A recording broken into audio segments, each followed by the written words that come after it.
What up, what up, what up? It's your boy Luke with the Fair Enough podcast. This is my second intro, so my voice is a little tired already. Thank you, Micah. We got Micah here. We got Hayden. How you guys doing today? Good, good. What's up, guys? What's up? Yeah. We already went through the whole spiel. Sorry, internet, you don't get to hear it again. We're going to do some Dynasty rankings today. Figure it out. Right now, we're going to start with some honorable mentions. So we're starting with the QBs. We're going to go top 20. I'll kind of explain the math behind it when we get into it a little bit more. But each of us had an honorable mention. So this is a guy that individually we had in our top 20, but didn't quite make the cut for the group. Hayden, we'll let you start it off with your young boy over there. Yeah, I took Bo Nix. He rounds out my top 20. I just thought he has a lot of upside being a rookie.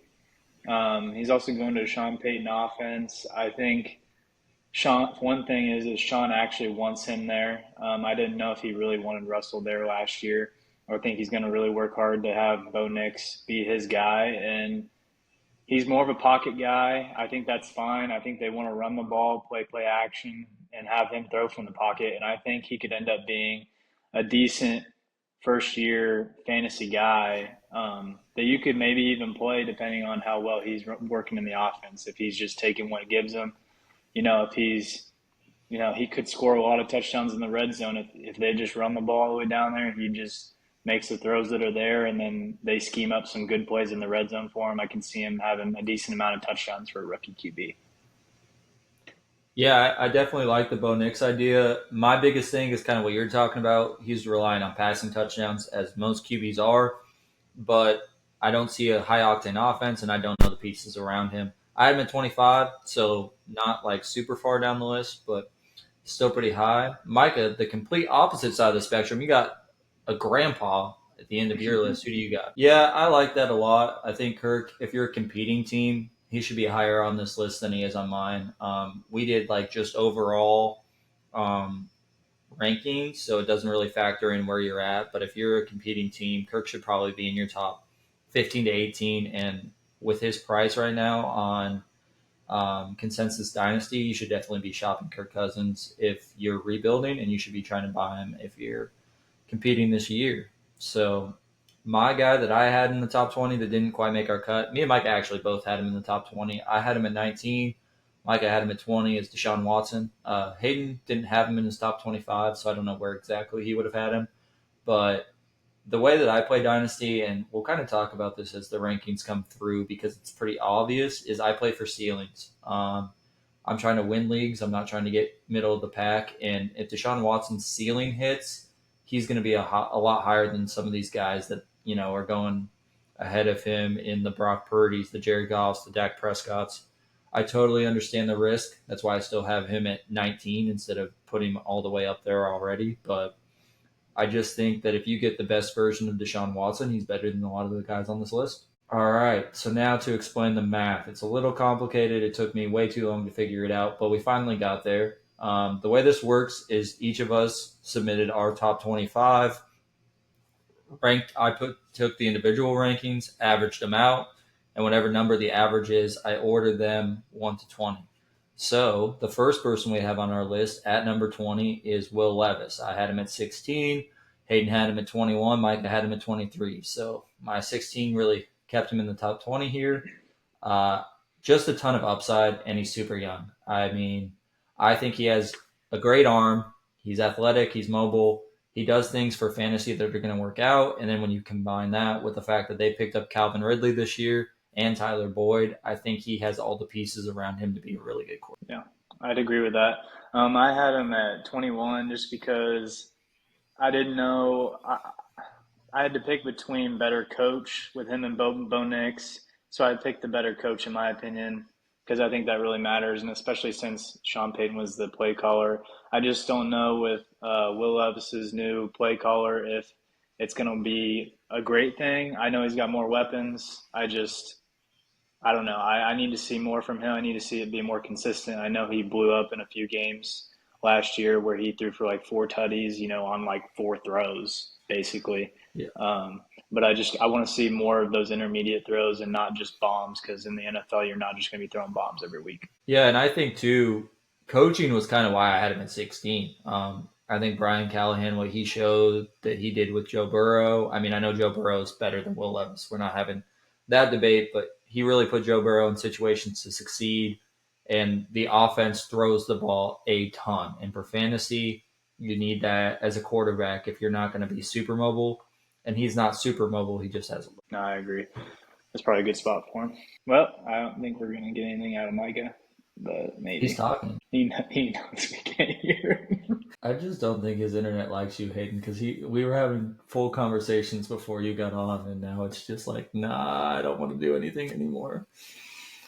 All right, Mikey, you figure your stuff out. We've got to. I'm not starting over again, so we're gonna go to JJ McCarthy. He's at 19 for us. I had him at 20. Hayden had him at 18. Micah had him at 19. Um, I think kind of the same conversation here with Will Levis, young, untapped potential.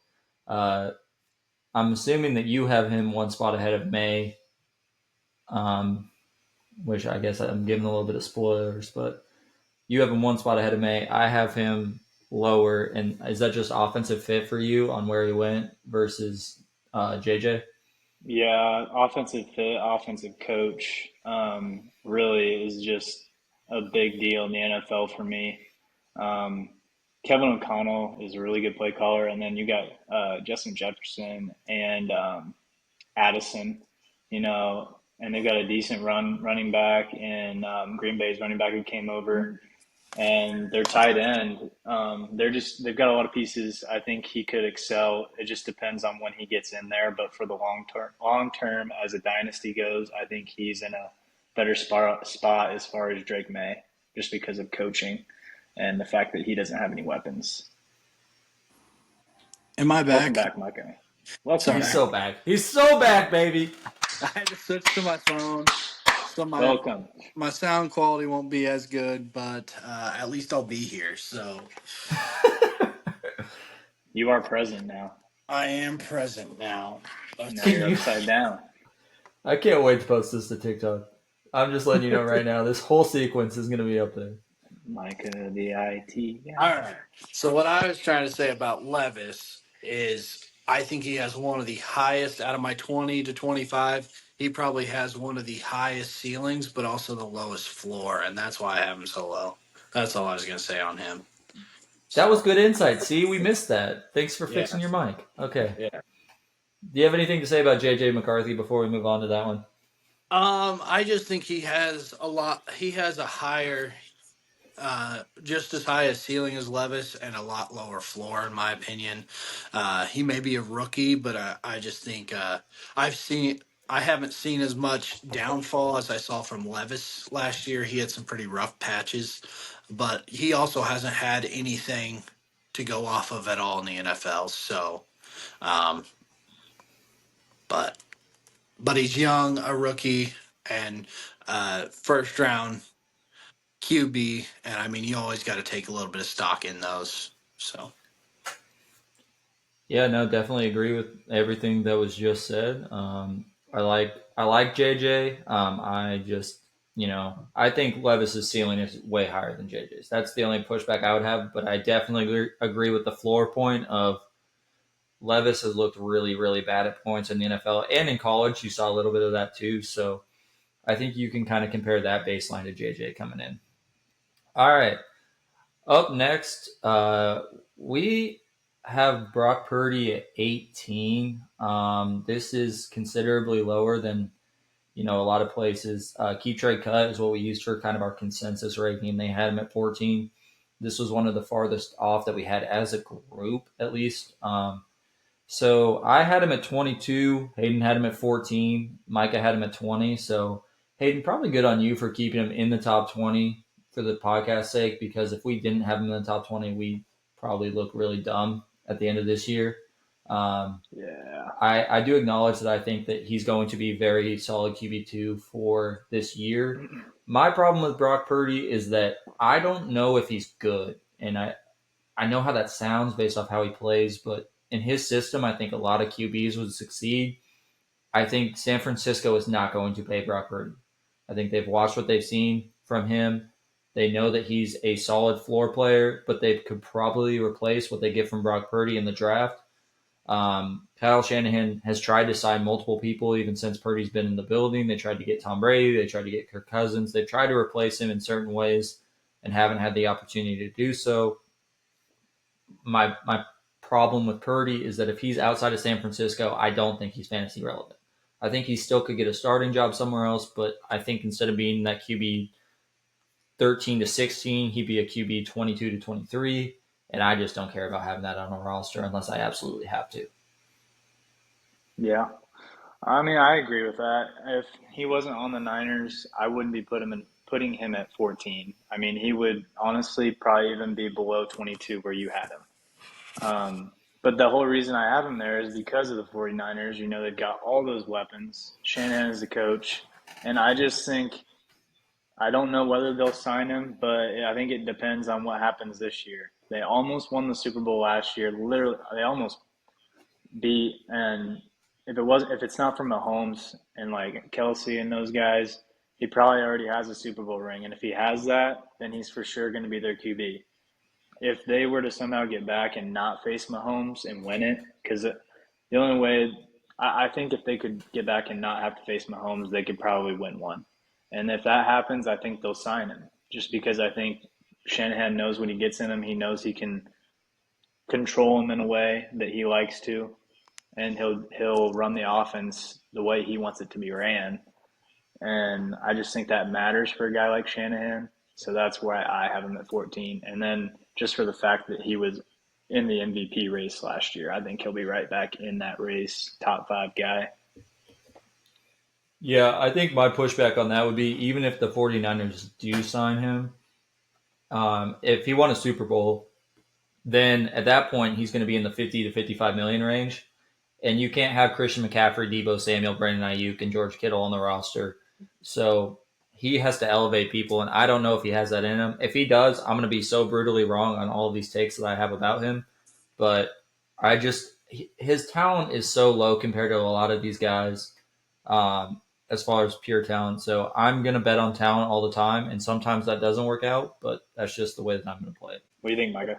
Yeah, I'd agree a lot with Luke. I think he has 2 to 3 years left of a low QB1, high QB2, and then after that, I think he kind of falls a little bit.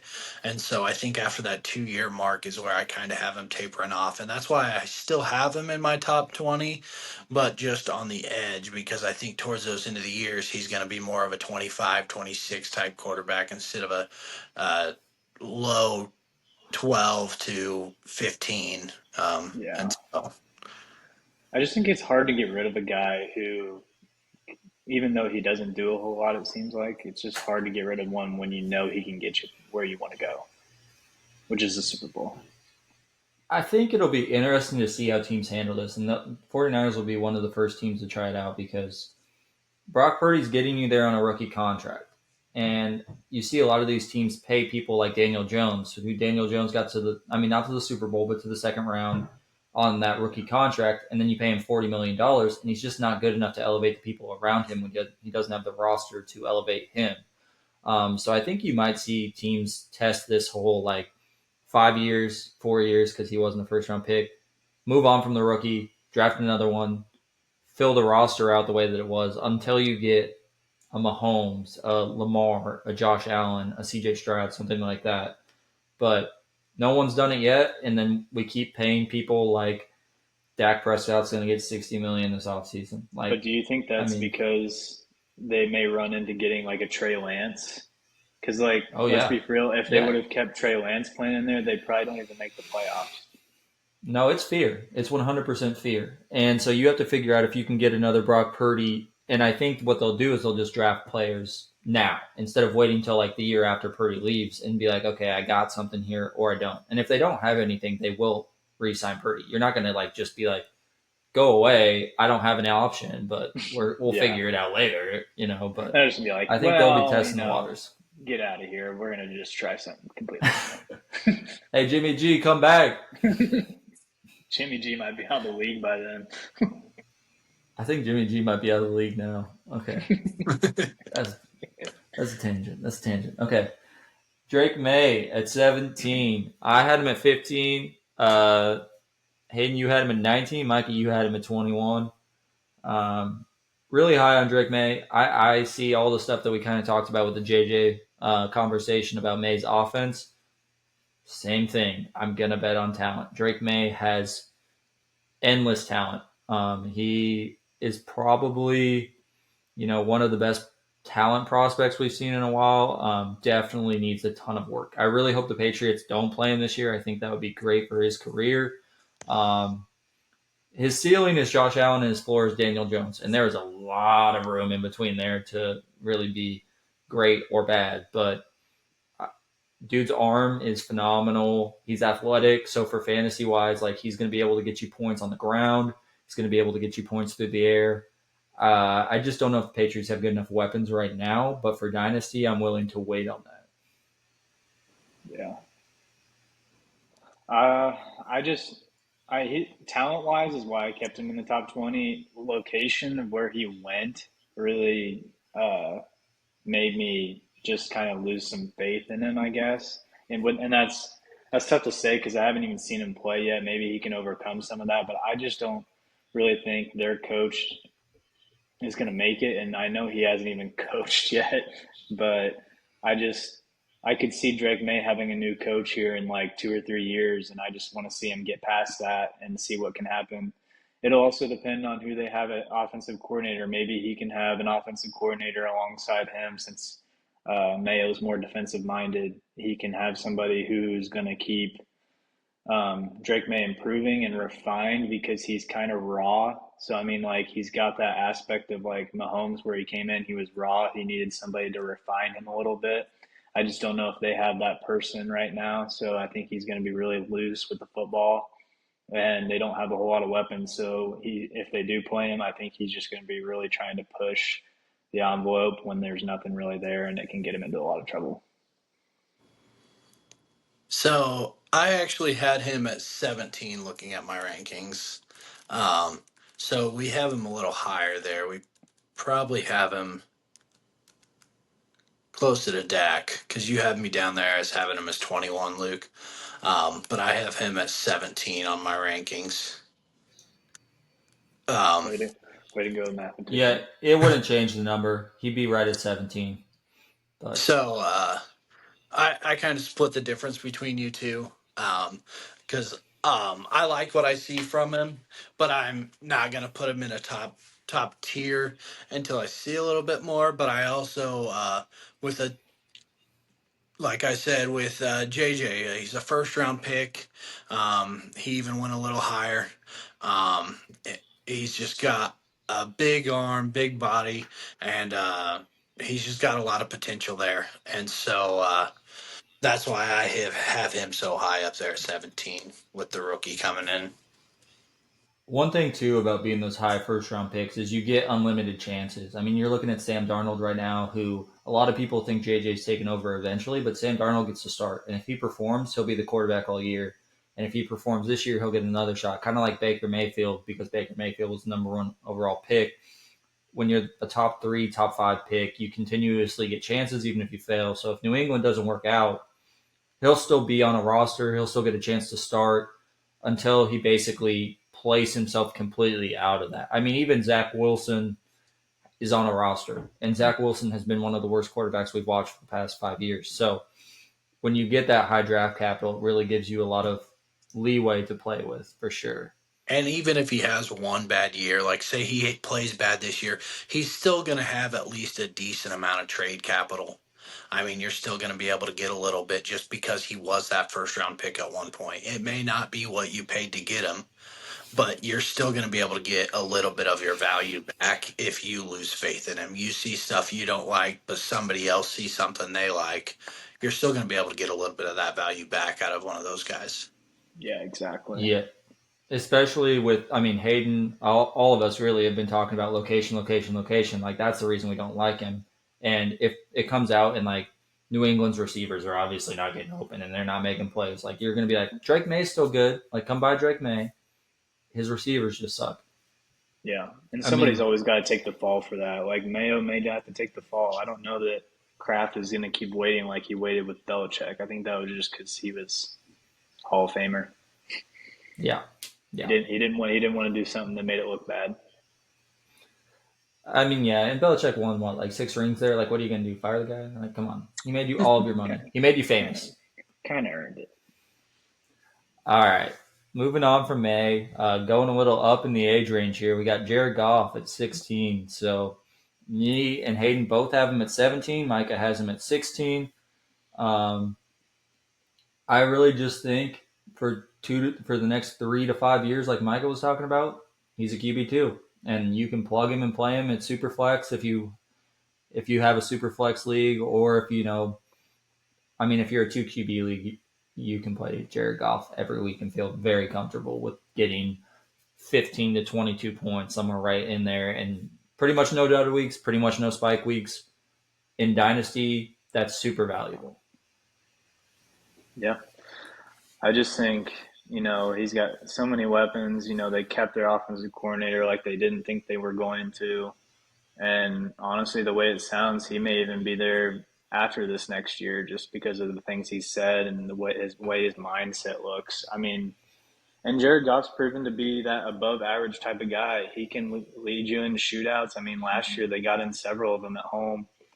Um, I would expect that to be a little of the same just because sometimes they have to win like that because they are trying to build their defense up. I do think their defense will be better, but I do think at times with that division, they're going to be in some shootouts with Jordan Love and then now Caleb Williams. It may be high flying.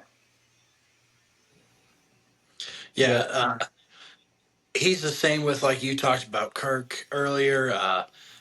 If you're competing, you may go try to get him for cheap, and if you're trying to rebuild, you may go try to sell him. I mean, because he's going to be able to get you points every week. He's going to be a week to week starter for the next 2 to 3 years. But I mean, if you're not in a contention for the next 2 to 3 years, he's probably somebody you want to sell as well. So yeah, I think that make sure you're getting fair value, because if you're not getting at least a first for Jared Goff, keep him. But other than yeah, that, if you can get a first, and you're really rebuilding, because I think if you're even in that middle, like you keep Goff. But if you're yeah, like, man, yeah, my team sucks, but I got Jared Goff, go get something for him. Yeah. Same exact vein here, and with the next pick, you got Dak Prescott. A lot of these, I would say 14, 15, and 16 are all kind of the same. I don't really see a ceiling with them, but I know exactly where their floor is. I know pretty much exactly where they're going to be week to week. With Dak Prescott here, he's going to be a really good fantasy quarterback. You can have your opinions about. I think he's a better fantasy quarterback than he is a football quarterback, because when the lights are the brightest, sometimes he doesn't show up. But for fantasy, you don't play the playoffs. You don't care. The week's over, week 17. Dak Prescott, really good, 1 through 17. So CD Lamb, he's going to have him for probably as long as Dak plays football. To be honest, I bet they sign him to a 4 to 5 year extension. So we don't have great weapons outside of CD, but I think that offense is going to be super Dak reliant, with Zeke being their only running back really that's worth a crap. So they're going to throw the ball 30 to 40 times a game, and Dak Prescott in fantasy football is going to be the benefit of that. Yeah, I agree. I mean, obviously this ranking is for fantasy. I mean, if it wouldn't have been for that, I would have had him, probably closer to 20. Just Yeah. because Yeah. I don't think he's actually that great of a quarterback, like what Luke was saying. But they are going to have to throw the ball a lot, and CD is going to be their man. If you have CD, you should be happy with that. He's going to see like 15 targets a game probably. But either way, I think Dak's going to put up some pretty good numbers. The only thing is, I don't know what his long term future is. I guess. I mean, I don't know. I would like to think at some point they're going to probably go in a different direction. And then what happens to him? Does he go play for a worse team that just needs somebody to kind of help them be relevant? And his stats aren't really that good to start, anyways. He's just kind of like, you keep him as a backup. Can you put him in as a two guy when you're two guys on a bye, um, type of thing? But I do think, is he on a 1 year contract, right? Or does he have 1 year left He's before he has? he's in the last year, yeah.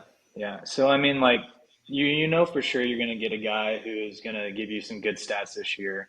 But after that, if they don't sign him, I think it could be a toss up on whether he's a for sure starting number two quarterback for you, or if he's a backup that you wait to put in when a guy gets on a bye. Yeah, I think the way you're thinking of Dak right now for sure is he's your QB2 on your roster. Like if Dak's your QB1, you need to improve. If Dak's your QB3, you're freaking set. But I think anywhere he goes, he's kind of just all. Even when his roster wasn't as good as it is now, he always kind of produced for fantasy. Now he used to run a little bit more, and I don't know if he still has that in the tank, but you do know at least next year he'll get, even if, I mean, he could get hurt. He's getting a 4 year contract, 5 year contract somewhere with a lot of money. So, he's going to be playing for 4 to 5 more years at least and starting. So I feel pretty comfortable with Dak. I have him at 18. I don't know if I did this for this one. I have an 18. Hayden has him at 15. Mike has him at 14.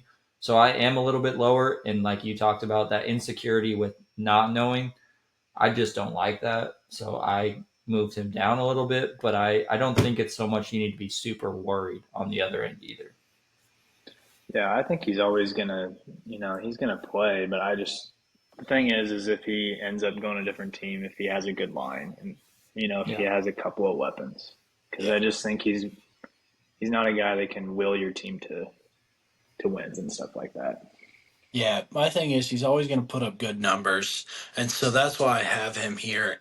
Out of this group, I kind of have a tier here of this group that we just talked about, and he's kind of towards. I have him kind of listed towards the top of that just because he's kind of been consistent during the season. I mean, some of these other guys, you have times where they kind of taper off. Like Goff's not near as consistent on the road, or yeah, Yep. Yep. on the road as he is at home. And then you got Tua, who's our next quarterback. He kind of tapers off towards the end of the year, towards playoffs when it gets cold. And so Dak's kind of just that more consistent. He plays a little more consistent, and that's kind of why I have him up there towards this tier of guys at 14. All right. Spoilers, Micah. Good lord. Okay, so we have Tua next. Let the cat out of the bag. No, I'm just kidding. We got Tua next. Uh, I had him at 14. Hayden had him at 12. Micah had him at 15. So, like you said, right behind Dak there. Um, for me, it's kind of exactly what Micah was just saying. I just want more consistency. That's why he's below a little bit lower. Because if he was a consistent at his peak, I mean, he's in that top 10 pretty easily. But because I don't see that, I have him at 14. But I have him higher than Dak and Goff because of that ceiling, like I talked about. When Tua has his elite games, he is elite. I mean, he's scoring a ton of fantasy points, and a lot of that is the weapons he has around him, the offense he has around him. But just not enough there, and no contract extension yet, which is a little scary. So I don't like that. If he was extended right now today, I would honestly probably move him up to about 12. But where it sits right now, I'm going to leave him kind of where he's at that 14 range for me. Yeah, I like him. I put him at 12 because I just think that he's that type of guy that he grinds and he does try to get better all the time. I mean, not that the other guys aren't, but it just the chatter about him not being good really gets to him and it really fuels his fire. So I think he is somebody who really strives to prove his doubters wrong. I don't know if that will happen because I think talent does take a big part of whether you can take that next step that he needs to take. But I put him at 12 because, like Micah said earlier, Tua plays really well those first 2.5 months of the year. And he's a guy that at QB could help get you to the playoffs. Now, the only problem is I don't know that he'll help you when you get into the fantasy playoffs because about that time it's starting to get cold. Schedules are getting harder. You're playing your division rivals on the road. Um, it gets a lot tougher for him later in the year, but he can be a solid, very solid, one of the best two QBs if he's your two. And honestly, some weeks, like Luke said, he's going to score so many points that he could be your one. But it just depends on what he does later in the year. And then that contract extension for a dynasty, it does scare me. Yeah, and it's just with the amount of weapons he has, it's hard not to have him in that top 15. He's just got so much to work with, and he's done well with that, and like you said, his boom weeks are just insane, and so you got to have him at least up there in your top 15, if not higher.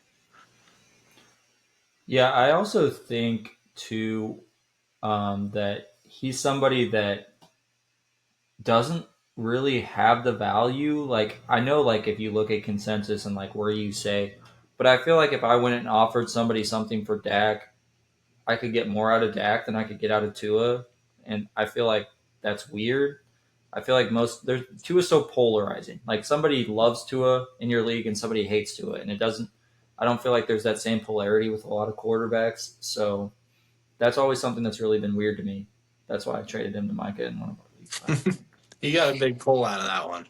Is it the Also, same thing? also what it also won me my money back though, so it got me in the playoffs, and I got third. Eh, So You also fair, got Hawkinson out fair of that enough. too, right? no, I Fair got enough. Andrews. Andrews, yeah, I knew it was one of the hurt tight ends. Yeah, I planned that super well. Um, but I think I I also had Likely in that league, so it didn't matter.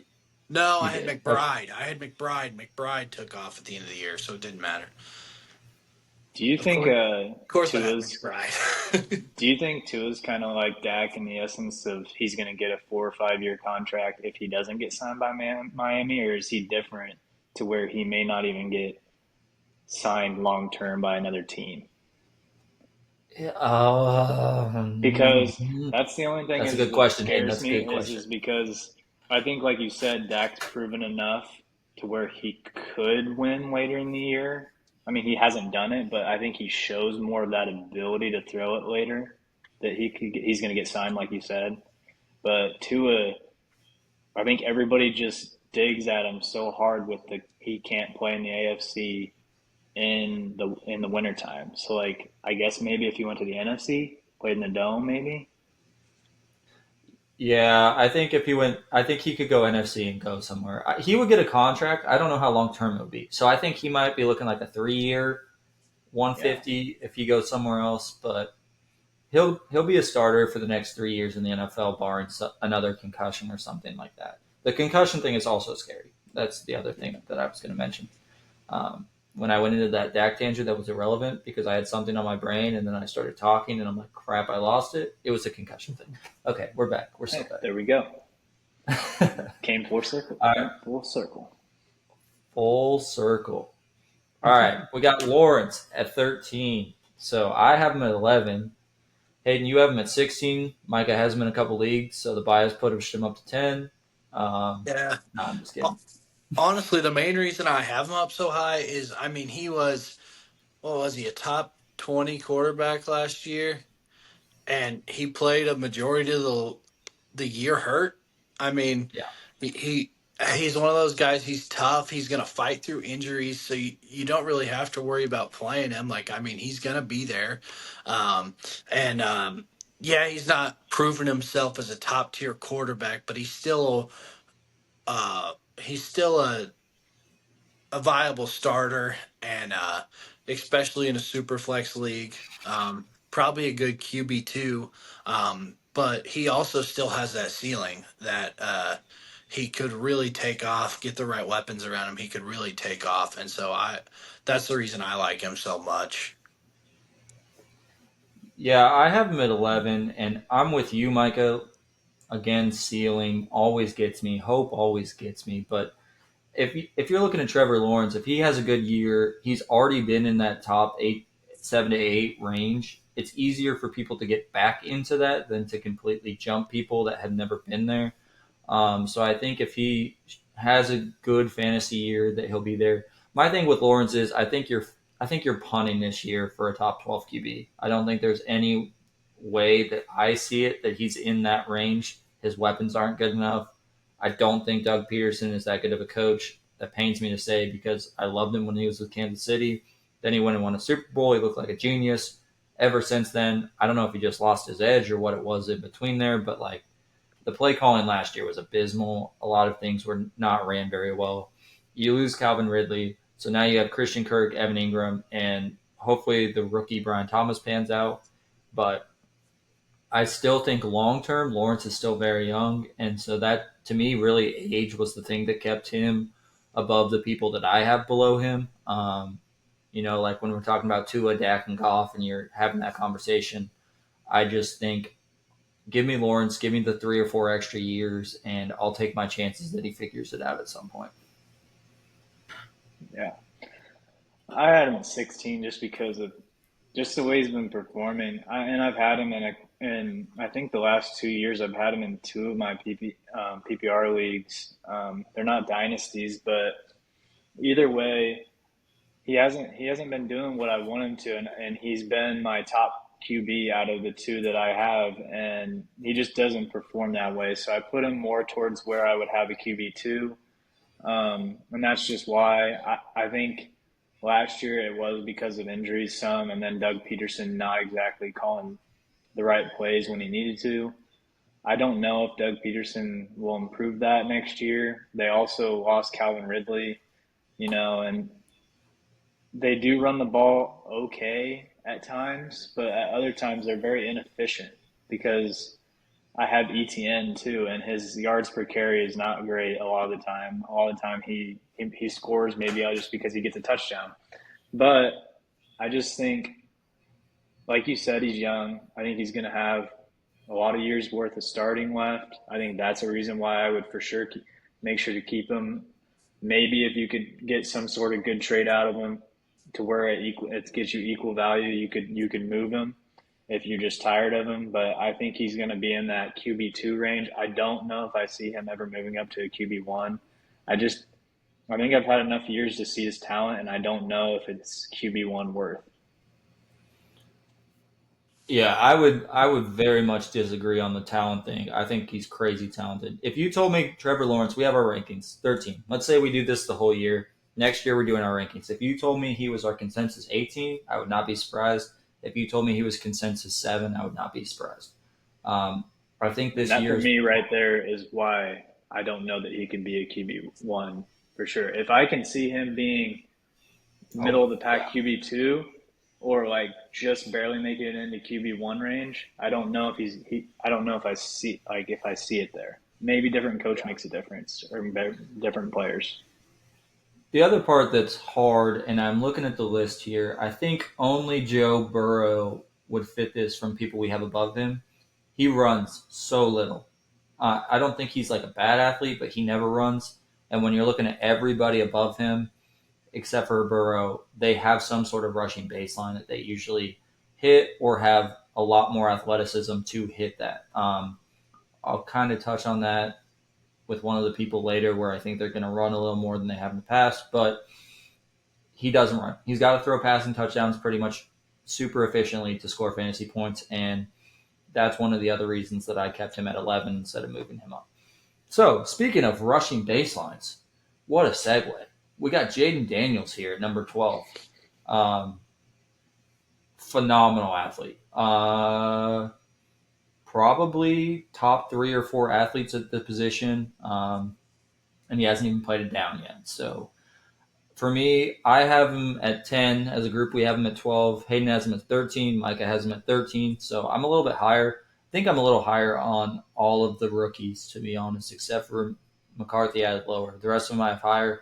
Um, like I said, ceilings, man, ceilings. That's all I talk about. I feel like I've said it 400 times on this episode. But when you're talking about a ceiling, I'll start the count.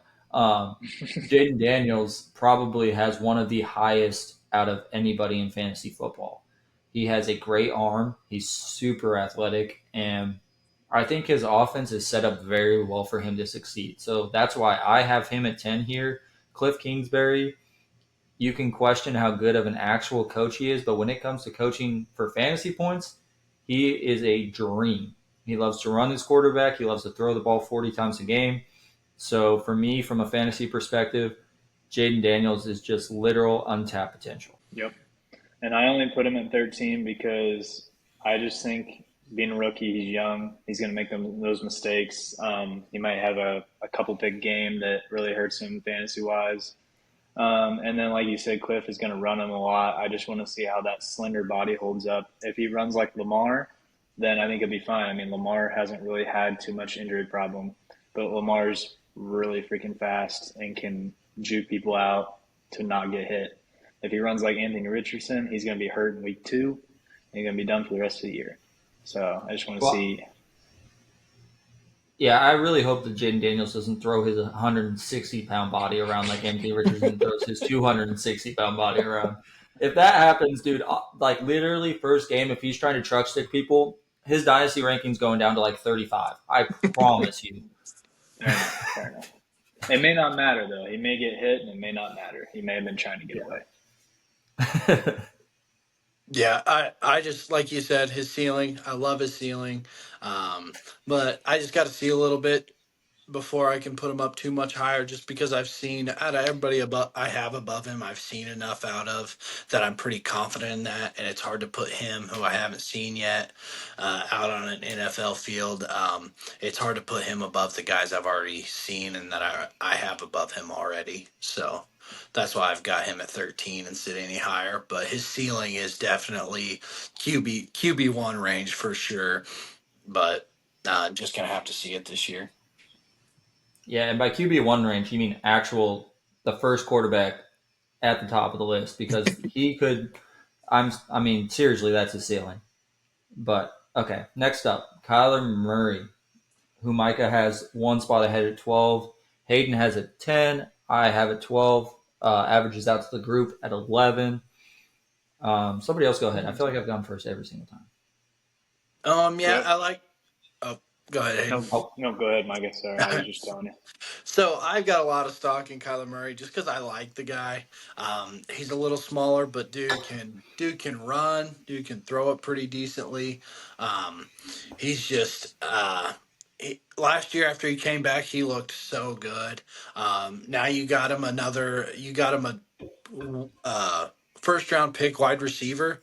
I mean, it's just hard not to imagine that guy being really good for the next couple of years just because of the weapons they've started putting around him. With you got Marvin Harrison Jr., you got Trey McBride. He needs a couple. He needs a couple more. Michael Wilson really needs to step up this year, but he played well without a whole lot around him last year, and I can't imagine him not being better with a number one wide receiver. So. Yeah, I agree. And I went with 10 just because of that running aspect for the fantasy is killer. Like we just talked about with Jaden Daniels. And Kyler's one of the most elusive guys. If he can stay healthy, I think he's going to be right there, top 10 guy. I think he's going to be with the Cardinals for the long term. I don't think they want to get rid of him at all. It's just going to be how they put together that offense around him. They got Marvin Harrison Jr. I think he's going to be a stud, but he's pretty much their only stud. I mean, like Micah said, Michael Wilson came on, but I don't know if he's gonna be kind of like that 3-4 guy, but he's in that two spot. I think they need another piece there, wide receiver still. And then I don't know who they have at tight end now. I think they got rid of. it's Micah's boy. McBride, dude. Oh shoot! Yeah, my bad. Yeah, they'll be better Don't there forget then. Doug McBride, Hayden. My bad. My bad. I have him in like 6 dynasty leagues, dude. Oh my God. Well, hopefully it pans out. But yeah, I Yeah, think Kyler will be good. He didn't play last year, and he was still. I want to say when I was looking, he was still very close to like a top 15 QB. He might have actually even been better than that. yeah. For Micah, look that up. Okay. For Kyler, my thing is, it's kind of like you know what you know and you don't know what you don't know. And what you were talking about with Jaden Daniels is like he could be hurt a lot. And with Kyler, I just know he does get hurt a lot. If you were saying like for the next 3 years, Kyler plays 17 games a year, he would be my dynasty rank like 3 or 4. Honestly, like his ceiling is high. He's talented. I don't love his weapons, but I think they're good enough because Kyler's rushing baseline would just vault him up to the top even when the weapons aren't playing as well. Another thing is they signed Zay Jones, who also has injury problems, but I think if Zay Jones is healthy all year, he is definitely talented enough to play wide receiver too and to be that second outside guy with Marvin Harrison Jr.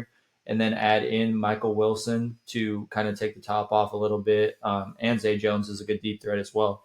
So It'll be very interesting to see what they do at receiver. They also have the super fast guy, Dortch, who runs good routes. And like I said, it'll help keep double teams off of Harrison because you have to keep a safety over the top of him. So Kyler, if healthy, is for sure top 10 for me, but I just can't trust the health. Aiden must have had points per game on. That's Yeah, But okay. I was doing PPR. I should be PPG, on. not What? PPR, PPG, points per game. Oh, gotcha. Yeah, I don't think he had a lot of receptions, so PPR wouldn't have changed the number very much, but that's Well, true. no, but I could have sworn he was up higher than that. That must have been wrong. But I mean, he still he only outscored played 8 people. games. But he still outscored. Wait, yeah. Nope. This is set up weird. Why does it have it Why did I this? make Micah do the stats? That was a mistake. But That's on me, I have him guys. at 20. I have him at 27, but for some reason it's not ordering it in points. Let's see. I'm just trying to give a comparison of like players who he played it. Let's see. I guess Kirk Kirk Cousins. He was right behind Kirk Cousins. Well, they both played 8 games, so that doesn't help. Yeah. Um. Kirk All was on right. a pace. If it helps anything though, before Kirk got hurt, he was definitely on a pace to. I mean, I would say if he kept on that pace, he would have been the MVP running because his stats were really good before he got hurt. Yeah. He would have been at 5,045. So, yeah, he would have Yeah, probably, if he kept doing what he was doing, I mean they were he in would have been, shootouts before he got hurt. yeah. Okay, let's see here. Next person we got, we'll come back to the Kyler stats. I'm trying to help Herbert. find them too. Sleeper is not very helpful with just ordering by points. But, anyways, the next person we got is Herbert at 10. So I have him at 8. Hayden has him at 11, and Micah has him at 9. Um, I the problem I have with Herbert is I just don't know how many points he's going to score for fantasy. I think he's, if we were doing a ranking of real football quarterbacks, he would be even higher than this on my list. But I think Harbaugh wants to run the ball a lot. They don't have a lot of weapons. So for me, it's just a question of, do I hold him the year and wait for him to get more weapons next year? Because that's got to be the top of their list. If Quentin Johnson doesn't pan out, Jordan Palmer, it can't be a one. All the list of things, Lab McConkey isn't a one. But if all those things hit, you're still going to have, a top 12 quarterback in Herbert who's still young, who's connected to a good coach. I like Harbaugh as far as coaching quarterbacks, and I think that even if Herbert doesn't have a great fantasy year, you're going to see a lot of improvement from him as a QB. Yeah, I agree, but I was just a little down on him because probably mainly because of that auction league that we have, that Dynasty auction league. I spent majority of my money to get him, and he's my number one guy. And he just the last 2 years he's kind of pissed me off because he just doesn't perform like it. And I know that's been because of his coach, and then also sometimes his weapons just let him down, and he's gotten hurt a little bit. But I don't know if I see him putting up the numbers to warrant, getting up into the top 10 this year. I think Harbaugh wants to run the ball a lot, but maybe, that's going to create more opportunities for him to throw touchdowns. But I don't think we're going to see, I don't think the days of like last year when we were seeing Herbert throw it 40 times, I don't think that's at all what Harbaugh wants to do. So I think he's going to lose opportunities for racking up yards, maybe even touchdowns. It just depends on how hard they want to run the ball when they get in the red zone. Um, I just, I think with Harbaugh, he's a ground and pound type of guy, play action. So I don't think he's going to get as many opportunities as he had been. Plus, their weapons are a little worse. Yeah, his weapons are really what scare me. But he just clearly has the talent. He's shown he has the talent to be a top tier quarterback, and it's hard not to count on him from what we've seen in the past. But he's also always had good weapons, and so that's what scares me the most about him. Um, I mean, if you would ask me 2 years ago, he probably would have been a top 5 dynasty quarterback for me. if not top three. I mean, but Yeah, I just agree. but he's slowly dropping, and it really depends on what weapons he can get around him this year, and what that structure in that offense looks like, and how he's used and how he's utilized. Because we know he's got the talent. It's just going to be how they utilize him this year. Yeah, so I finally figured it out. Kyler Murray was 9 points per game, 27 total. So when you're counting just the games he played, he was really, really good. Exactly kind of what I said, where it's just like, I just don't trust him to play 17 games. But all QBs have ups and downs in health, so, I could be completely wrong on that as well. All right. Next up, I kind of screwed up our rankings here for everybody else because I moved this guy way down the list compared to you guys. We have Hertz at 9 overall in our group rankings. I have him at 13. Hayden has him at 4. Micah has him at 8. I'll let somebody else talk about the good stuff, and then I'll say why I'm terrified of Jalen Hurts. Well, I'll start with something that will drop him down my list this year is how they use the tush push. Because without Kelsey there, it may not work. I mean, This that was dude is my point. that was your point. Yes. Keep but going. but really, that drops him down how many touchdowns per Oh, year? he's had 18 touchdowns in the last 2. I looked it up because this is And, what I was terrified of. and 18 so touchdowns in 2 years. How if many they can, were tush pushes? 18 tush push touchdowns in two Oh, years. 18 tush push touchdowns. yeah, Yeah, and so he, so he had that 15 rushing Yeah. last year. Just that's rushing. that drops him so much just because of that aspect. But he still can run. He's still, I mean, just his running aspect still is up there. But that touchdown is just going to drop him quite a bit for me if that's different this year. Didn't they draft a first round center? I thought they I thought they drafted Second round. second Yeah, Second round. round. still not a Hall of Fame No, center. I know. I know. I mean, I mean, It'll be interesting No. to see if they can still pull that off without Kelsey yeah, because I think he was a big part of that play. And if he can, then I'm going to be kind of wrong here. My other thing with Jalen Hurts is the dude cannot throw the football, man. Like, I watched him in the Super Bowl and he played really well. Outside of that one game in the last 2 years, I haven't watched a game from Jalen Hurts where I'm like, you are throwing the ball incredibly well. And even the Super Bowl, he kind of just chucked it up to AJ Brown, which you got AJ Brown. It's a good idea. I'm not going to fault him for that. But last year he was 14th in passing touchdowns, 14th in passing yards.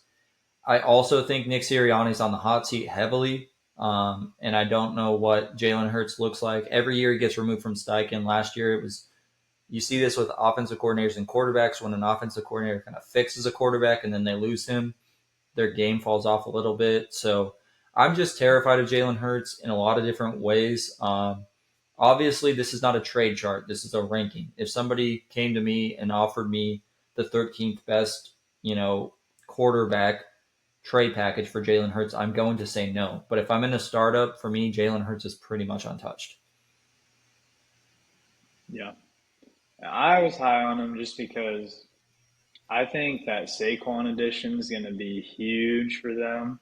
I think he's just way better than anything they've had at running back. I know Swift was good last year, but they didn't, at times, it was like they didn't utilize him. I don't know what the deal was on that.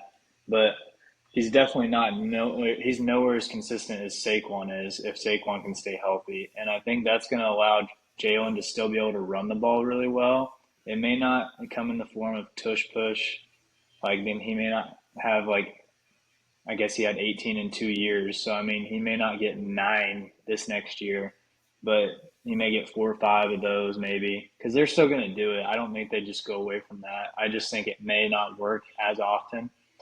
But I think they may be able to run it out of the gun a little bit better with his um, option with Saquon back there. And then I know the throwing thing. I thought at one point they said he had some sort of a shoulder issue. I don't know if that ever got fixed, if he's feeling better there.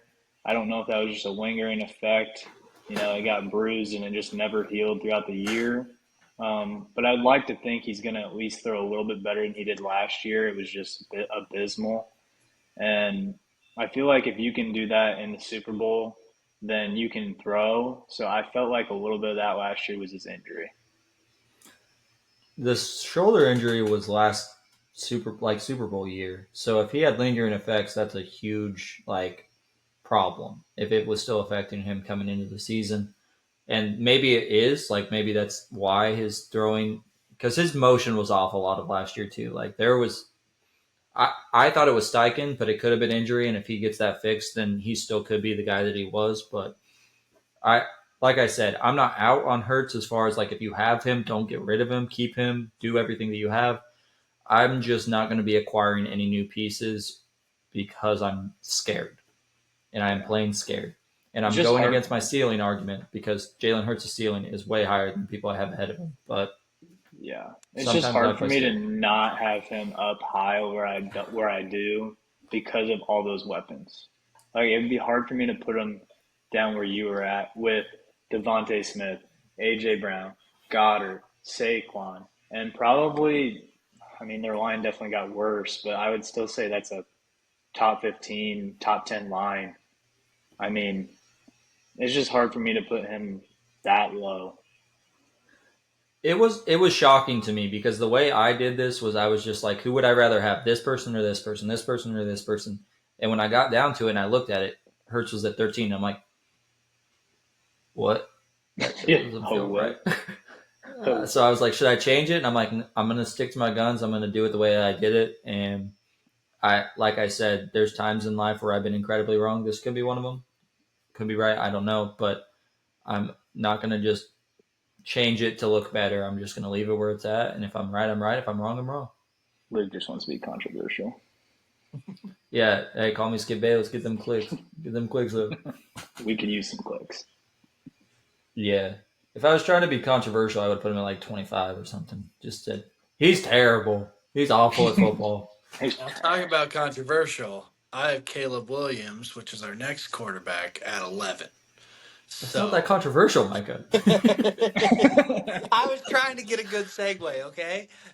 You got it. You got it. It's Damn for it. the entertainment of the people. Uh, yeah.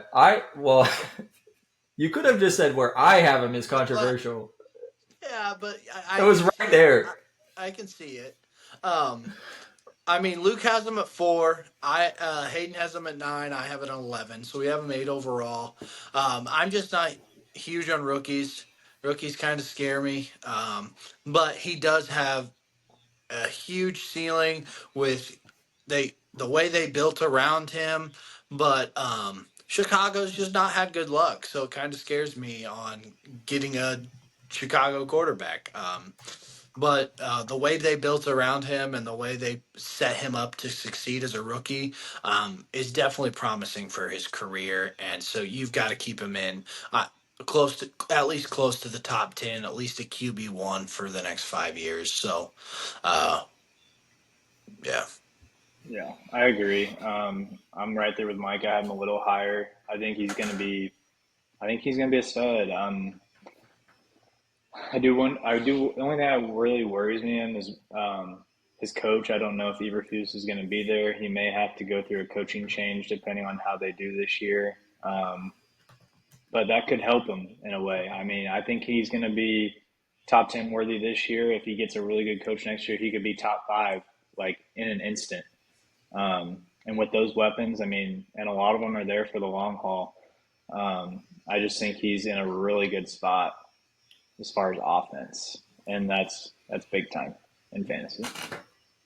Yeah. So the offense, everything that you guys are saying is exactly why I have him at 4. And then the other thing that's kind of weird is when you get into these top tier of quarterbacks, outside of CJ Stroud, all of them are older.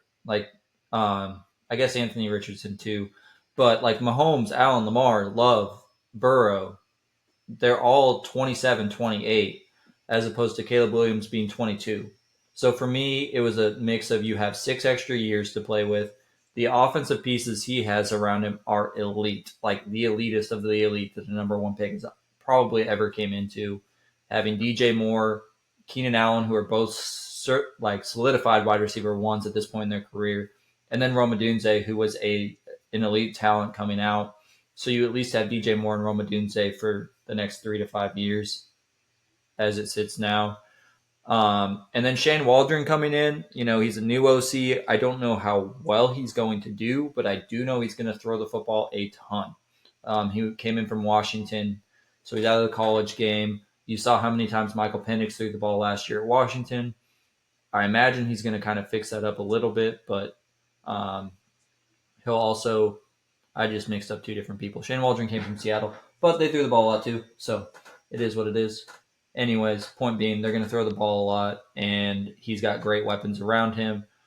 Football-wise, he is a stud. Talent-wise, he's second to only a couple in the league. And then really the only thing is mentally, can he keep it all together? Because he's had some moments in college where he kind of lost it a little, and you're like, this is weird, and how does that play in a locker room?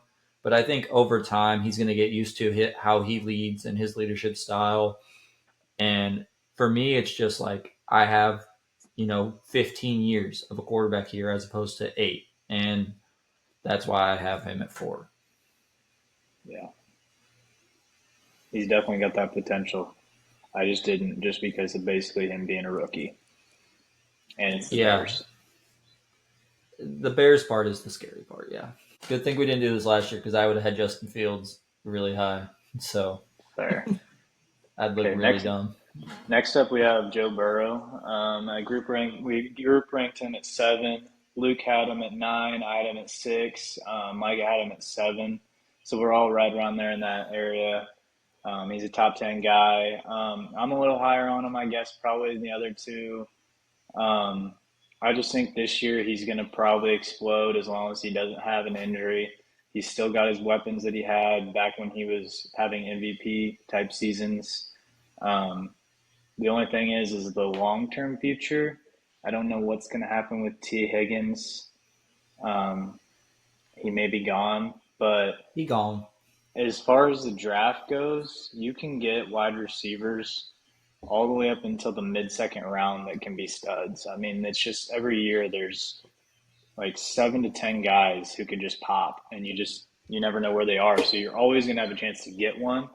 So I do think that they'll still be able to keep doing that as long as they can draft well. I mean, Joe's obviously not going anywhere. He's going to be the starter for the long term and for a long time, as long as he doesn't just keep having season-ending injury after season-ending injury. So, I mean, he's going to be that QB1 guy. I guess if you have a really big-time stud, like one of the top 6 guys that we have and him, he's your number 2. But if that's the case, you got really lucky in your QB room to have that. I know Japheth in one of our leagues has Jalen and Patty, so at least I think he has Patty too. But yeah, that does not happen very often. But either way, Joe, I think, is still going to be very much a top 10 guy. Or you pull off a terrific tank job and you have Richardson, Stroud, and Caleb Williams. Okay, that's a self-brag. It's fine. That's fine. My thing with Burrow, like you were saying, is just the injuries. If I had a healthy Joe Burrow, he would be ahead of Caleb. He would be 4 for me if he had been healthy his whole career. The lingering injuries is what scares me, especially when you're talking about an elbow. That's just really scary. I still have him at 9 because at his peak, he is one of the best quarterbacks in the NFL for both real life and fantasy. So I'm not going to take him out of the top 10. But like I said, elbow injury, that's just really scary to me. Yeah, my thing with him, like you talked about earlier, he has very little running aspect to his game.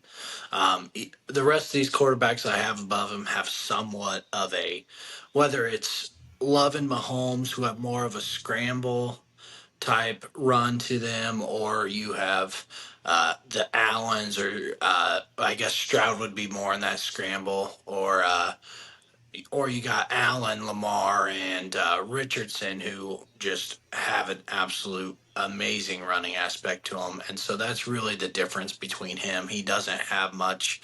I mean, he'll scramble a little bit, but mostly he's just in that pocket, and so that's where I drop him down a little bit because of just that aspect of a very little running upside for him. Yeah, no, I totally understand that, and if you're playing, especially if you're in a 4 touchdown league, which is the standard, 4 points for a passing touchdown, You really have to be pretty efficient passing the ball to get in that top five without being a big runner. So totally agree with that point. We're going to move on. We got Anthony Richardson as 6. I have him at 7. Hayden has him at 8. And Micah, you cracked your top 5. So let it fly, man. Tell us why. I just love his running aspect. I think they really worked hard this year to keep him healthy, to find ways to get him to not go for those extra yards. I think they really preached to him in this offseason about just uh, if it's if you need those extra yards, go get them because you can. But it's not always about getting those extra yards. Sometimes it's about getting down, uh, and then next play. And so I think he's going to be able to stay healthy. But I think his upside is just through the roof. I mean, uh, he played so well last year. He threw the ball pretty well, but just his running upside from what I saw was just fun to watch. And I just think this year he's really going to boom, and I think over the next couple of years he's really going to develop and be able to stay healthy by just not taking those hits that he took a lot. Yeah, I agree. I had him at 8. I'm a little further behind, just because of that injury aspect. I mean, he didn't play the rest of the year after that, so that just scares me. But he has a long road of starting ahead of him, just because of his I mean, his wow factor is off the charts. I mean, he can take off and run and take it all the way to the house. He's going to have a lot of rushing stats. I hope this year, and I would assume so. I think he's going to run smarter. I don't think he's going to just try to run people over, take all those hits. He's just going to, when he needs to get out of bounds or slide. But yeah, I agree with Micah on the passing too. I think he did pretty well, and I thought he had some of those wow throws. And I think since we have one of those guys that had the wow throws, now Mahomes was a little more refined even at this stage, but I do think he's just a little raw. And in that Steichen offense, I think he can keep refining him, make him a better passer, and play action is going to be his friend. I mean, he's got Jonathan Taylor back there full time now, not holding out at the beginning of the year. So I think that's going to help. And then they got him another receiver too. Yeah, my thing with Anthony Richardson is literally just the injuries and then the inconsistency in throwing the ball. I do agree with you guys. I think he's a better thrower than the stats say. Like the stats were pretty bad. That was about to be really redundant. The stats were really bad throwing the football, but I don't think I think he made enough plays with his arm to really open up his legs, and he's a better athlete than he is a quarterback, which typically doesn't work in the NFL unless you are Lamar Jackson or Anthony Richardson athletic, and then it doesn't matter because you're a better athlete than 99% of the people on the field. The other thing with Anthony Richardson is he is crazy young. He's younger than Caleb Williams. He's younger than C.J. Stroud. So just you have a lot of years if he can stay healthy. The reason I didn't factor that in as much is because the way he plays, I still think even if he tones it down a little bit, you're still not getting quite as many years out of him as you do a Caleb or a CJ Stroud. So I left him at 7. Next up, this one is a little controversial as a group, I think. I didn't expect us all to be right here. I thought, some of us would be a little off, but right here we got Jordan Love at 5. I have him at 5. Hayden had him at 7, and Micah had him at 6. So when we look at the consensus for keep trade cut, he's at 10. So we have him 5 spots ahead, which is another one of our bigger gaps between the population at large. I do not. It's just so hard with Jordan Love to see a way that he fails. Having LaFleur, having the arm that he has, the athleticism that he has. You talked about wild throws with Anthony Richardson. Jordan Love's wild throws are second to one person in the league. I mean, I only see Mahomes make throws that I'm like, okay, yeah, him and Jordan Love can do that. And that is a category that is not, obviously that's crazy for football, but for fantasy, like that's important because you can sit there and when you think a play's dead, instead of getting a throwaway, you get, a 40-yard touchdown. That's, 8 points. So, or not for quarterbacks, but whatever. That's not the point. like, you're getting 6.5 points there instead of 0, where most quarterbacks are getting it. And having the offense that he has, the receivers around him too, is a big part of why I have him so high. Not only are they good, they're all young and they're on contracts. So he has those guys for the next 3 to 4 years. Um, and just really exploded last season. I think he's only going to go up from where he's at right now. Yeah, I couldn't agree more. All the weapons he has around him just makes him exciting. Because I mean, he's got four to five guys this year that could all be their top three guys. I mean, you don't know who's going to come out of that wide receiver room because they're all pretty equal and they all have their own special thing they do. And so he's just got a lot of things that he can work with, and it really is exciting to see who he's gonna throw the ball to this year and who's really gonna be his go-to guys. But he's just got so much arm potential and just keeps plays going. Like you said, he's got that Mahomes type feel to him at times, and it's early to kind of make that comparison, but um, it definitely you saw lights of it last year, and you saw some of that come through last year for sure. Yeah, I I don't even think it's early to make the comparison when you're talking about just throws that he makes. Like, the leadership styles would set Mahomes apart from everybody else, but just throws he makes, Jordan Love is right there with him. Yeah, I completely agree. The only reason I didn't put him in the top five is just because of who was ahead of him. But I mean, he struggled at the very beginning of the year last year for the first 5 or 7 games and still finished. I think when I looked, he was like a top 8 QB in fantasy. And I was just like, man, if he can just string together a whole season like that, and then, like you said, the offense is all put together for a long time. I mean, he's just a perfect spot, perfect place, perfect coach for a dynasty setup. If you have him, I think he's going to be your QB1 for a long time. Um, and yeah, so I mean, I think you're in a good spot with Jordan. All right, moving on. These top four, it's probably a little less analysis because when you get to this high, I feel like the country, the community kind of has everybody right here.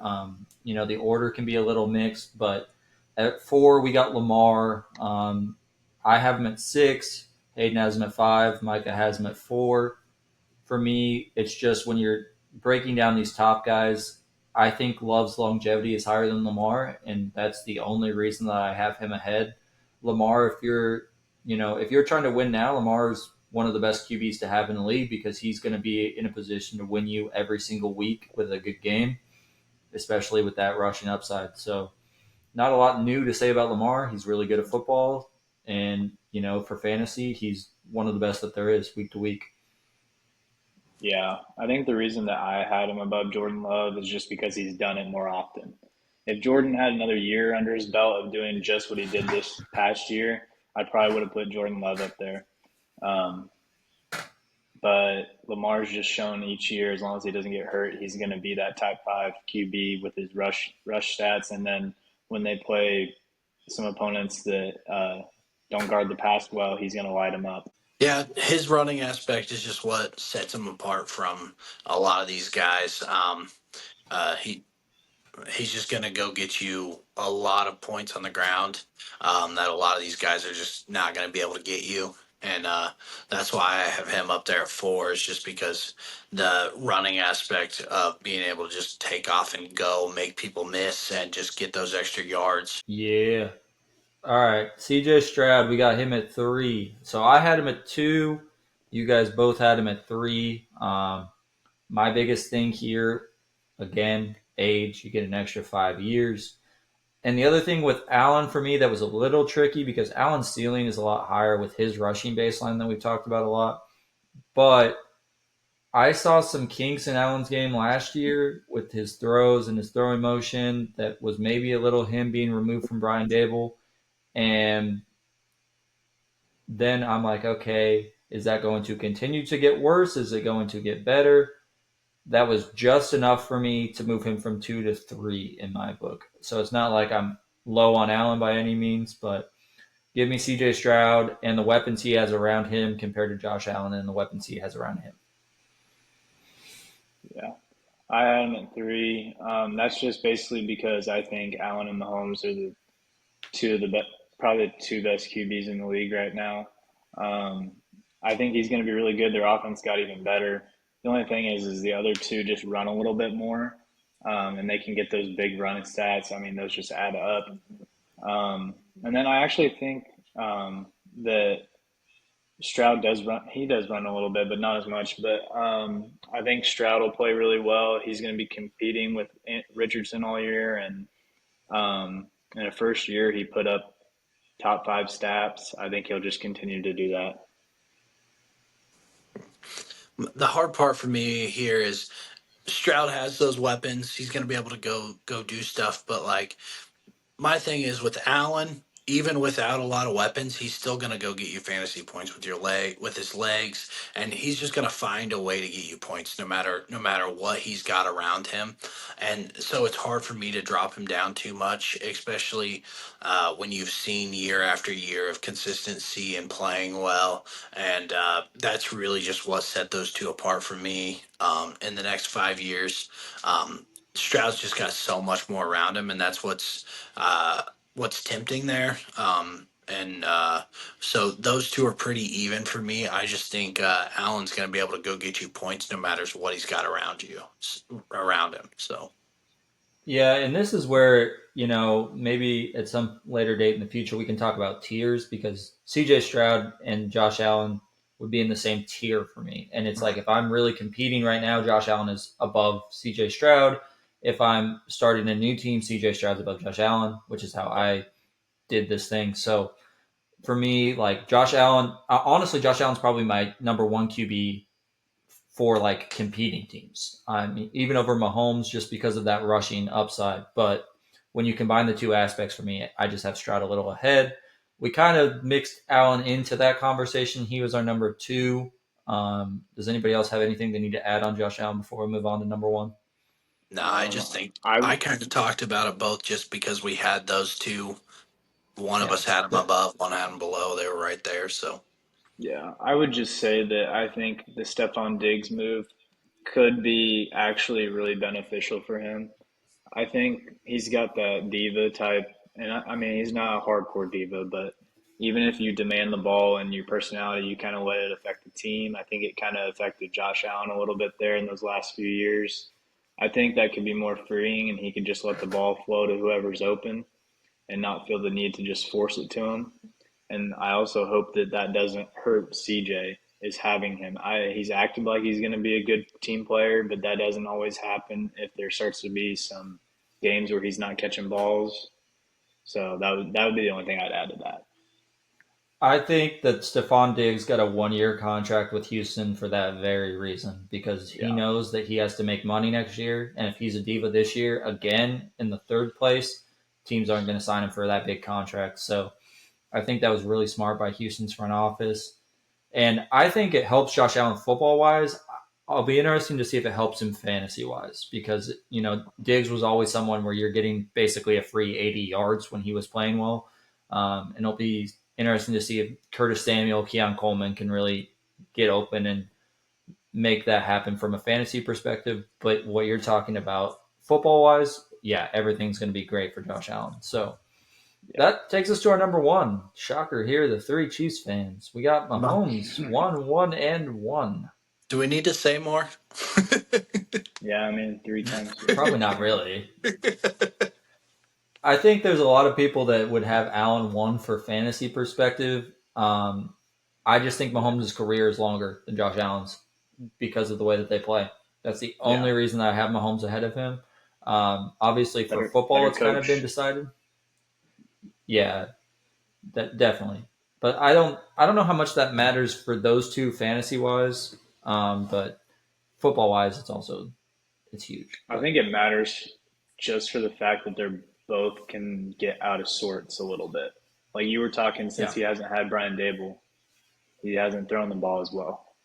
I that's think true. if Mahomes didn't have Andy, as much as I love Mahomes, I think he'd have more games where he was a little out of sorts. Sometimes you'll see like one in the season, and then Andy's like, "Nah, next game we're gonna get you fixed." Yeah, that's a great point. Actually, you definitely do see Mahomes lose his mechanics, and the next game, all of a sudden, for some reason, we just throw 30 quick passes, and Mahomes' footwork is like bop bop bop, and you're like, I wonder what happened in practice this week. I don't know. Yep, One of those type of things. exactly. But I also do think I should mention real quick Mahomes' weapons this year, getting Hollywood Brown and Xavier Worthy also locked him here for one. If we were playing another year with the people we had last year, I'd probably have Mahomes at two. All right. That Exactly. is it for the podcast, Dynasty Rankings. I'll post these on TikTok as just pictures so that you can all see them for those of you listening to the podcast. Um, if you made it through this hour and 22 minutes, we appreciate you a lot. I barely made it through. I was trying to fall asleep at one point, I think. Same. So, yeah, you guys got to go up and go to work. I'm just chilling, man. I'll just We'll be all sleep in right. until 10. I'll be fine. We'll power But, through. all right, that is it for today. It was nice talking to you guys. Do we have a sign off yet? No, just leave us a comment, guys. Let us know where we were wrong or right. Probably wrong, but Where Micah was wrong. Adios. it's fair enough. Peace out, guys.